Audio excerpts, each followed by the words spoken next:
नमस्ते आप सभी को। मैं रीना ढिल्लों एक बार फिर से स्वागत करती हूँ आपका अपने यूट्यूब चैनल हिंदी विषय श्रृंखला में। तो भाई आज मैं आपको पढ़ाने वाली हूँ जो हमने उद्देश्य के आधार पर अनुसंधान के प्रकार लिखा था, उसको आज हम डिटेल से पढ़ेंगे। इससे पहले मैंने परिणाम के आधार पर अनुसंधान का प्रकार पढ़ा दिया है और आज हम पढ़ने वाले हैं उद्देश्य के आधार पर।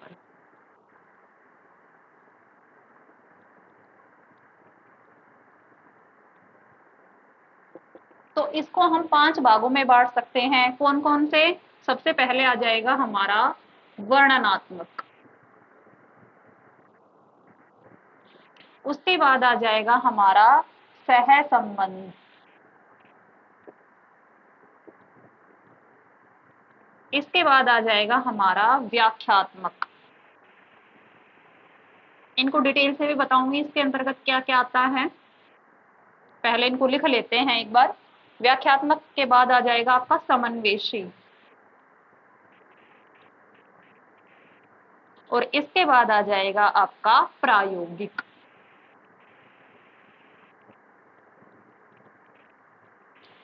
तो वर्णनात्मक में देखते हैं। सबसे पहले मान लीजिए कोई घटना घटित हुई है तो उसके हम 3 पहलुओं पर बात करेंगे। कौन कौन से? क्या हुआ, कहाँ हुआ और कौन उससे प्रभावित हुआ। ठीक है, किन किन चीजों के बारे में जानेंगे? क्या, कहाँ और कौन इससे प्रभावित हुआ। इन 3 चीजों को जानने का हम प्रयास करते हैं, वो होता है वर्णनात्मक में कि भाई क्या हुआ, कहाँ हुआ और कौन इससे प्रभावित हुआ। तो उस घटना का वर्णन करेंगे तो वो क्या कहलाएगा? वर्णनात्मक शोध। ठीक है, वर्णनात्मक अनुसंधान। अब आता है सह संबंध। इसमें हम 2 चीजों के बारे में जानेंगे। कौन कौन से? क्या और क्यों। केवल इन दोनों के बारे में, क्या हुआ और क्यों हुआ, उसके कारणों का पता लगाने के लिए इनको जानने का हम प्रयास करेंगे सह संबंध अनुसंधान में। उसके बाद में आता है व्याख्यात्मक। व्याख्यात्मक में एक के बाद एक घटना। कैसे? जैसे आप परीक्षा में पढ़ते हैं, सबसे पहले तो क्या करते हैं? रट्टा लगाते हैं और एग्जाम में जब बैठते हैं उसको भूल जाते हैं और फिर आपको होती है चिंता और फिर आ जाता है आपको हार्ट अटैक अर्थात हृदयाघात। तो इस तरीके से क्या होगा? व्याख्यात्मक में एक घटना घटी, उसके बाद में दूसरी घटना, उसके बाद में तीसरी, और इस प्रकार से जो घटनाओं का क्रम चलता रहता है वो आएगा हमारा व्याख्यात्मक।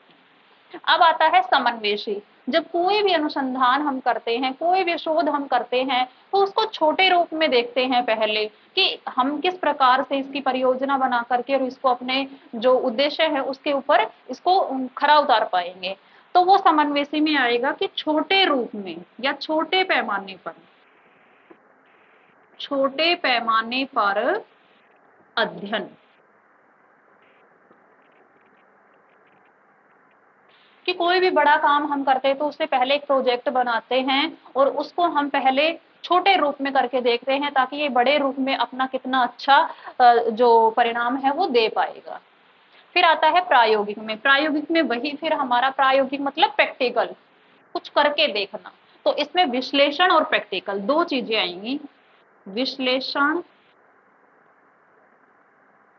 और प्रैक्टिकल। इनके आधार पर अनुसंधान करना। तो आशा करती हूँ आपको उद्देश्य के आधार पर जो अनुसंधान होते हैं 5 के 5 अच्छे से समझ में आ गए होंगे। और फिर भी यदि कोई नई बात आपको समझ में आई है तो कमेंट में पूछ सकते हैं। ठीक है, और भाई यदि वीडियो आपको अच्छी लगती है, उपयोगी लगती है, आपको यहाँ से थोड़ी बहुत भी जानकारी मिलती है तो वीडियो को लाइक कीजिए, चैनल को सब्सक्राइब कीजिए। धन्यवाद।